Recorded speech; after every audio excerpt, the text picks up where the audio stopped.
A Brief History of Mutual Aid, Part 3, Religious and Spiritual Communes. A commune, from the Latin word communia, meaning a large gathering of people sharing a common life, is an intentional community of people living together, sharing common interests, property, possessions, resources, and in some communes, work, income, and assets. Probably the most defining difference between a monastery and a religious commune is that communes allowed for both sexes and children. Monasteries were single-sex and, at least in theory, celibate. Religious communes were not.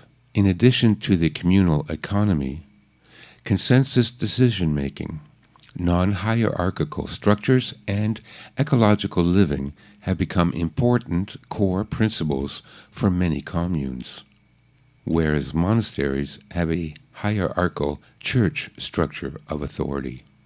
The functions and purposes of communes were essentially no different from farming communities and villages of times past.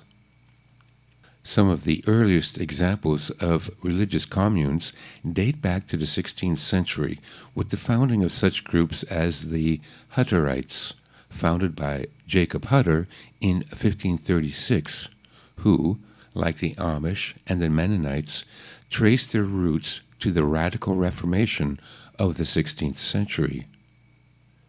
Many of these have survived into the modern age, with branch communities all over the world. While these religious communes centered on agrarian production, most entered into business and manufacturing as well. The Shakers, a religious sect, maintained one of the longest and most successful experiments in communal living in the United States. It was founded by Mother Ann Lee in Manchester, England. She and a group of followers settled in New York in 1776. In the mid-19th century, the sect grew to over 6,000 members, living in 18 major communities as well as 6 shorter-lived ones. Although their numbers began to steadily decline after the Civil War, one Shaker community remains active today in Sabbath Day Lake, Maine.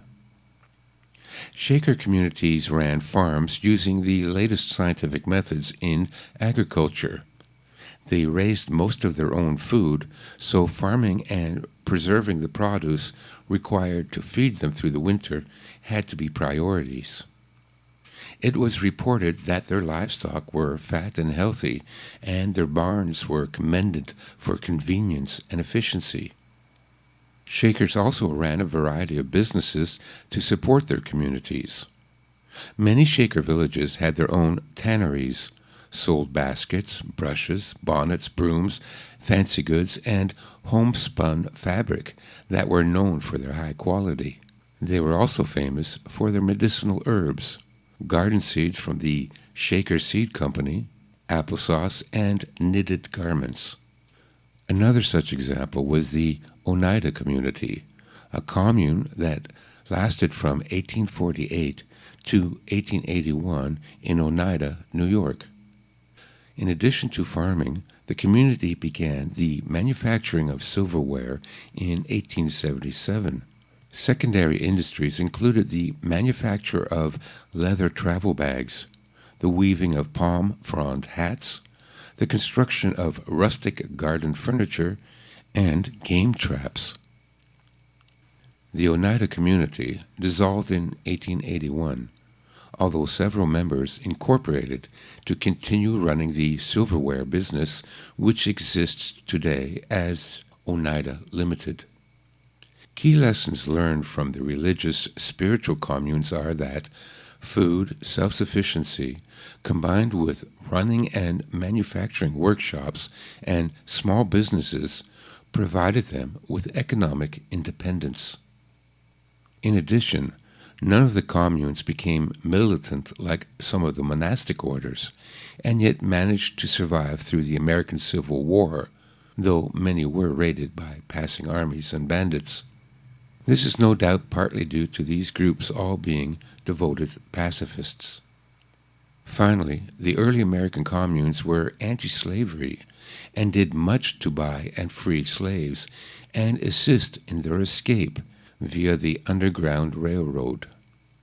Many also took in orphans and transients, and women were universally treated as equals, and many played key roles in the women's emancipation movements.